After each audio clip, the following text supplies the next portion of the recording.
एक बहुत बड़े राहत की खबर लेकर के ये वीडियो आपके समक्ष उपस्थित हुआ है। आज जानते हैं कि वो कौन से राहत हैं जो वृषभ राशि के जीवन में सर्वाधिक देखने को मिलेंगे अगले 1 वर्ष तक। जानने का प्रयास करते हैं कि क्या है वो राहत। इस राहत को समझने के लिए हमने 3 बिंदुओं में इसे समझने और समझाने का प्रयास किया है, और वास्तव में देखा जाए तो 3 बड़े परिवर्तन हो रहे हैं एकमात्र देवगुरु के गोचर परिवर्तन से। गुरु के गोचर परिवर्तन जो कि वृषभ राशि पर जा रहे हैं, इस पर आपने अनेकों वीडियो देखा होगा, आपने हमारा कार्यक्रम भी जरूर देखा होगा।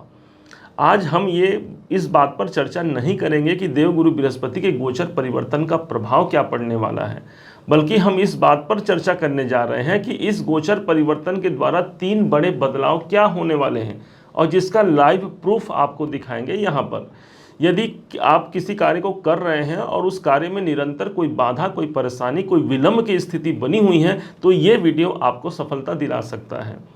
यदि आप कैरियर को लेकर के कैसे परेशान हैं और उस कैरियर में कैसे सफलता को प्राप्त कर सकते हैं, यदि इस बात को जानने के आप आकांक्षी हैं, तो आपको अपने आप इस वीडियो के माध्यम से उसका उत्तर भी मिल जाएगा कि क्यों आखिर कैरियर आपका सबसे ज़्यादा प्रभावी होगा इस समय पर।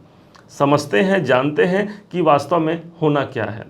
ठीक 1 मई सन 2024 का वो दिन था जिस दिन देवगुरु बृहस्पति वृषभ राशि को ही चुने थे अपना स्थान बनाने के लिए। अब पूरे 1 साल तक तो रहेंगे। यहाँ पर देवगुरु बृहस्पति जैसे आपके अपने लगन पर आते हैं, आपकी राशि पर आते हैं, एक बड़ी घटना ये होती है कि शनि का प्रभाव जो गुरु पर पड़ रहा था वो अब नहीं पड़ेगा। जानिएगा, 17 जनवरी सन 2023 का वो दिन था जिस दिन शनिदेव ठीक आपके 10वें भाव पर सुशोभित हो रहे थे, और जो कि आपके योग कारक हैं। लेकिन ठीक देवगुरु बृहस्पति भी अप्रैल 2023 को आपके 12वें भाव पर इनका गोचर हुआ था। आते ही ये आपके लाभेश हैं जो कि खर्च भाव पर बैठे थे। आते ही शनि की तीसरी दृष्टि 1, 2, 3 तीसरी दृष्टि देवगुरु बृहस्पति पर पड़ी। देवगुरु बृहस्पति 1 साल में अपना कार्यकाल पूर्ण करते हैं, तो वहीं पर शनि देव हमारे जो हैं उनका कार्यकाल 2.5 साल का माना गया है। अर्थात एक तरफ गुरुदेव 1 साल में कोई कार्य पूरा करने वाले हैं, उसी काम को शनि देवता 2.5 साल का समय लेते हैं। अब इस समय पर यदि आप खर्च से परेशान थे, खर्च से मुक्ति पाने के लिए आपने कोई उपाय किया, उसमें विलंब, क्योंकि शनि देव हमारे विलंब के कारक हैं। जहां पर इनकी दृष्टि पड़ती है, जिन ग्रहों पर इनकी दृष्टि पड़ती है, उनमें भी एक न्यूनता, एक विलंब की स्थिति यहां पर साबित होते हुए प्रदर्शित होती है। अब जब गुरु आपके इनकम के स्वामी हैं, जितना मुझे इनकम चाहिए, जितना मैंने अपने लाभ प्राप्ति के लिए मैंने प्रयास किया है पिछले 1 वर्षों में या 1.25 वर्षों में मान सकते हैं, उस टाइम से लेकर के अब मई महीने तक के यदि मुझे वो इनकम, वो लाभ मेरे अनुरूप, मेरे कार्यों के अनुरूप प्राप्त नहीं हुआ, तो ये समझिए कि अब गुरु देवता एक घर आगे आ गए हैं। अर्थात शनि का प्रभाव जो कि विलंब का कारक है, वो विलंब अब प्रदर्शित नहीं होगा। दूसरे तरफ से ये समझिए कि शनि एक ऐसे ग्रह हैं जो कर्म के कारक हैं, और दूसरे तरफ देवगुरु बृहस्पति भाग्य के प्रतीक माने जाते हैं।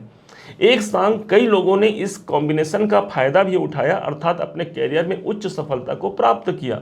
लेकिन बहुत से लोग ऐसे थे जिनकी इच्छाओं की पूर्ति यदि अभी तक नहीं हुई है, तो ये गोचर परिवर्तन आपकी इच्छाओं की पूर्ति कराएगा, क्योंकि शनि की दृष्टि जो गुरु पर पड़ रही थी, अब गुरु देवता यहाँ पर मुक्त हो गए हैं, जो कि वृषभ लगन से वृषभ राशि के इनके इनकम भाव के स्वामी बनते हैं। ये आपने पहले पॉइंट को समझा। अब दूसरे पॉइंट को समझिएगा। दूसरा पॉइंट वो पॉइंट है जहां पर षडाष्टक योग समाप्त हो गया। एक ऐसा योग है जहां पर एक शुभ ग्रह देवगुरु बृहस्पति केतु के संग मिलकर के या केतु से ठीक 8वें भाव पर समाहित थे, और देवगुरु बृहस्पति से केतु 6ठे भाव पर समाहित थे। अब कम से कम जैसे ही 1 मई का समय आया, देवगुरु बृहस्पति आगे बढ़ गए, वो षडाष्टक योग टूट गया।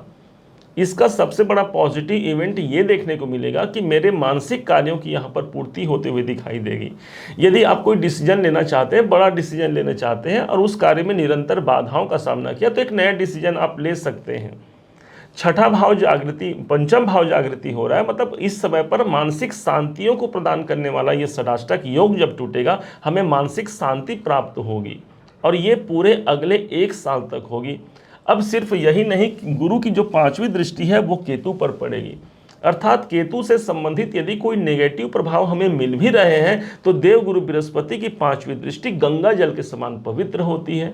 अर्थात उस पवित्रता को निभाते हुए देवगुरु बृहस्पति के माध्यम से पंचम भाव के सारे अच्छे एडवांटेज हमको देखने को मिलेंगे, जो कि हमारे संतान में बढ़ोतरी का समय हो सकता है, हमारे एजुकेशन हमारे ज्ञान में बढ़ोतरी का समय हो सकता है। ये एक ऐसा समय होगा जो मेरे प्रेम संबंधों में मुझे एक प्रगाढ़ता प्रदर्शित कराएगा। अब ये हो गया दूसरा पॉइंट। तीसरा पॉइंट सबसे इंपॉर्टेंट होगा, जो एकमात्र देवगुरु बृहस्पति के गोचर परिवर्तन से जुड़ा हुआ है ये, और संग संग ही शनि के गोचर के द्वारा यह परिवर्तन जुड़ा हुआ है। दोहरे गोचर पद्धति के सिद्धांत के अनुसार जिस स्थान पर देवगुरु बृहस्पति की दृष्टि पड़ती है और यदि उसी स्थान पर शनि की दृष्टि पड़ती है, वो स्थान जागृत हो जाता है। अब ये मुख्य रूप से गुरु की जो देखेंगे, गुरु की 7वीं दृष्टि 1 2 3 4 5 6 7 इनकी 7वीं दृष्टि पड़ रही है आपके सप्तम भाव पर, और ठीक देवगुरु शनिदेव की जो 10वीं दृष्टि है वो पड़ रही है सप्तम भाव पर। अब यहाँ पर गुरु की दृष्टि भी आ गई, शनि की दृष्टि भी आ गई। कहाँ पर? तो 8 नंबर की राशि आपके सप्तम भाव पर, जो कि आपका बिजनेस है। दोहरे गोचर पद्धति के अनुसार ये शनि कर्म के कारक हैं और देवगुरु बृहस्पति भाग्य के प्रतीक माने गए हैं। अर्थात मुझे सबसे अधिक भाग्य और कर्म का सहारा कहाँ देखने को मिलेगा? मेरे व्यापारिक जीवन में। चूंकि 10म भाव से देख रहे हैं शनि, अर्थात कैरियर से जुड़े हुए यदि कोई प्रॉब्लम आप फेस कर रहे हैं, कार्य क्षेत्र में कोई प्रॉब्लम आपको देखने को मिल रहा है, वो उन्नति नहीं मिल पा रही है, वो प्रोग्रेस नहीं मिल पा रहा है, मनोनुकूल कार्य में एक अच्छी उन्नति नहीं दिखाई पड़ रही है, 10वें भाव से शनि देवता की दृष्टि है और उसे प्रूफ किया है देवगुरु बृहस्पति ने अपनी 7वीं दृष्टि से। अर्थात भाग्य की दृष्टि ऊपर वाले की दृष्टि मानी गई है। तो ये 8वां भाव इस समय पर जागृत होगा। दाम्पत्य जीवन को लेकर के यदि आप परेशान हैं, जीवन साथी या जीवन संगिनी के साथ यदि वैचारिक वैमनस्यों का आपने सामना किया, तो ये समय होगा जहां पर आप सामंजस्य बैठा सकते हैं। विवाह इत्यादि के मामले यदि फाइनल नहीं हो पा रहे हैं तो यहाँ पर विवाह इत्यादि फिक्स हो सकते हैं। सप्तम भाव मेरे मित्रों का होता है। इस समय पर अपने मित्र, अपने फ्रेंड सर्कल में से आपको एक लाभ मिल सकता है और आप उनको भी सपोर्ट कर सकते हैं। तो एक ऐसा समय होगा जो एकमात्र देव गुरु के परिवर्तन के माध्यम से इतना कुछ निकल करके सामने आया।